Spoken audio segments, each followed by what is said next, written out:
the lying mom who changed the whole story from a missing baby to an accidentally smothered baby who died when Megan, or I don't know, maybe her boyfriend, rolled over in bed.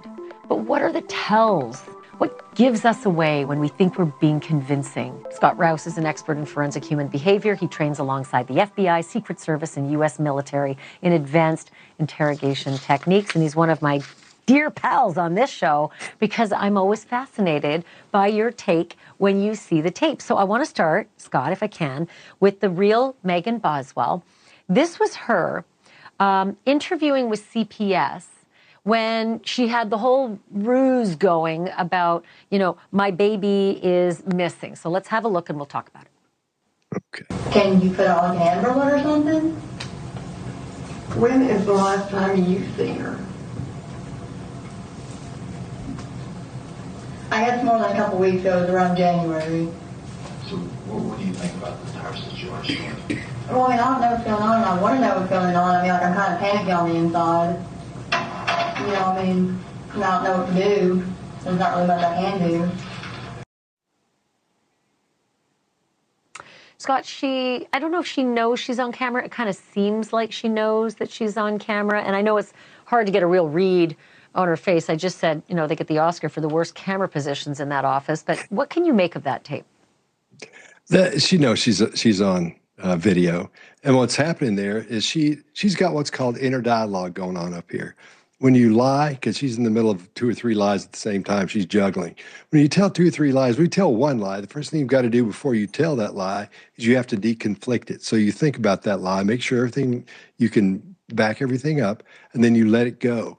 And then you pay attention to those people that you're talking to or the person you're talking to. You dead eye them. Most people think that when you lie to someone, you break eye contact. That's not true. The liar most often will keep looking at you because they don't see the expression on your face to make sure you believe them.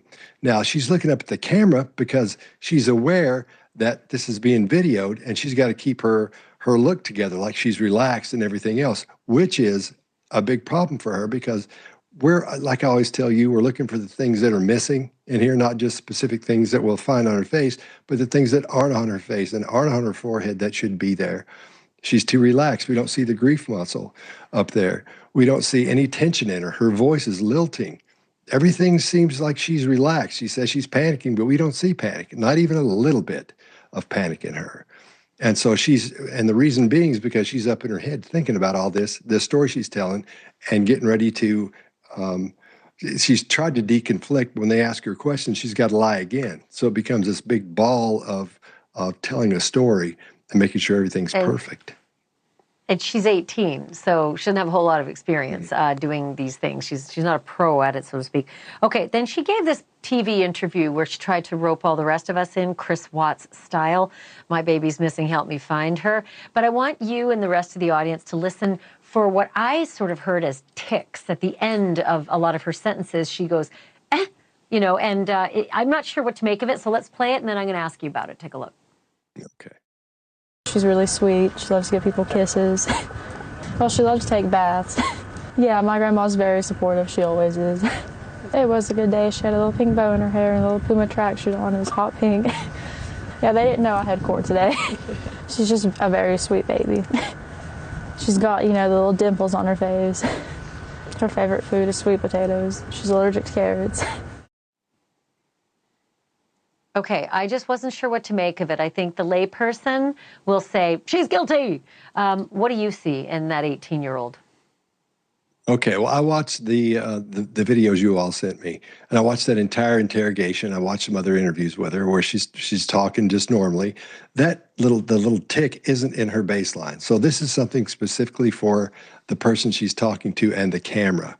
Now, you and I have a social contract, and and I have one with everyone else, and everyone else has one with me and each other. When I smile, you smile. When I laugh, you laugh.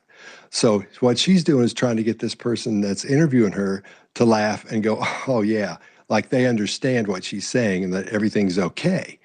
But it's manipulative. When you deal with people like this, with what she's done, this is a manipulative person you're dealing with here, or that's in the middle of this, and so, which may be part of the reason she's in the middle of it. But that little tick she's got there is just her trying to control this person she's talking to. and making sure and see if that person will laugh with her like this is nothing and everything is okay. I see it all the time. It's classic. It's nothing she's picked up as a habit she's picked up from somebody else that does it all the time. Quite often people will pick those things up. They'll pick up little tags and things to say like, or you know what I'm saying? They'll say things like that at the end of things if they're hanging around with somebody who says that all the time.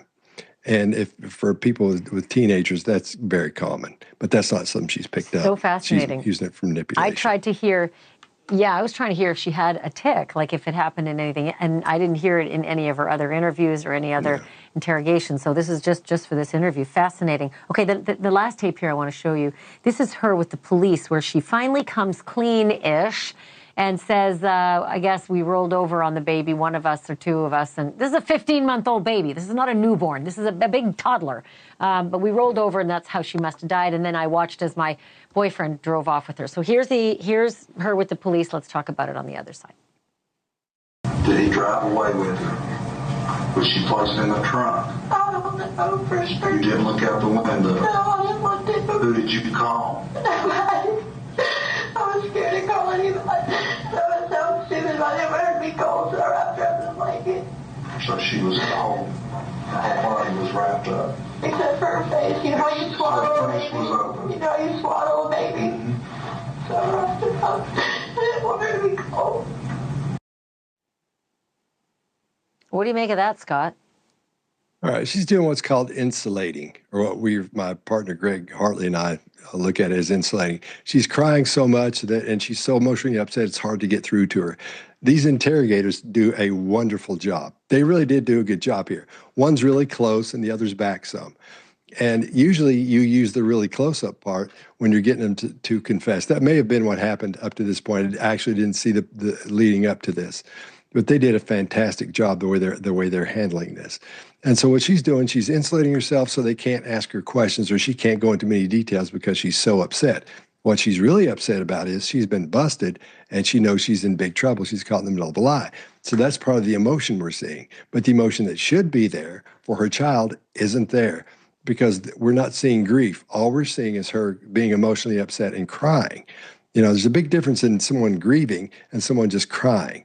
If you're grieving, like we talked about a couple minutes ago, that grief muscle, where this is the glabella, this little group of muscles here, they come together, and there's a little muscle that forms right there. As this pushes up and this pushes down, it makes an upside-down horseshoe-looking thing in a muscle, and we refer to that as the grief muscle. Don't see that at all, and there's nothing in the chin boss, this little area here, that shows us that she's really grieving. Because this little thing will wrinkle up really good and make like an upside down smiley face right there. You've seen it 1,000 times when little babies cry. So we're not seeing any of that. I could get away with murder because I Botox all that out, honestly. I'm always fascinated by what you got. Like, it's so magical to hear the clinical diagnoses on each part of the face for these things. I've got to have you back because this is not going away. She's just getting underway with her trial. I'm hoping she's going to be on the stand, but I'll see you soon. Thank you, Scott. Really appreciate it. Okay, thanks so much.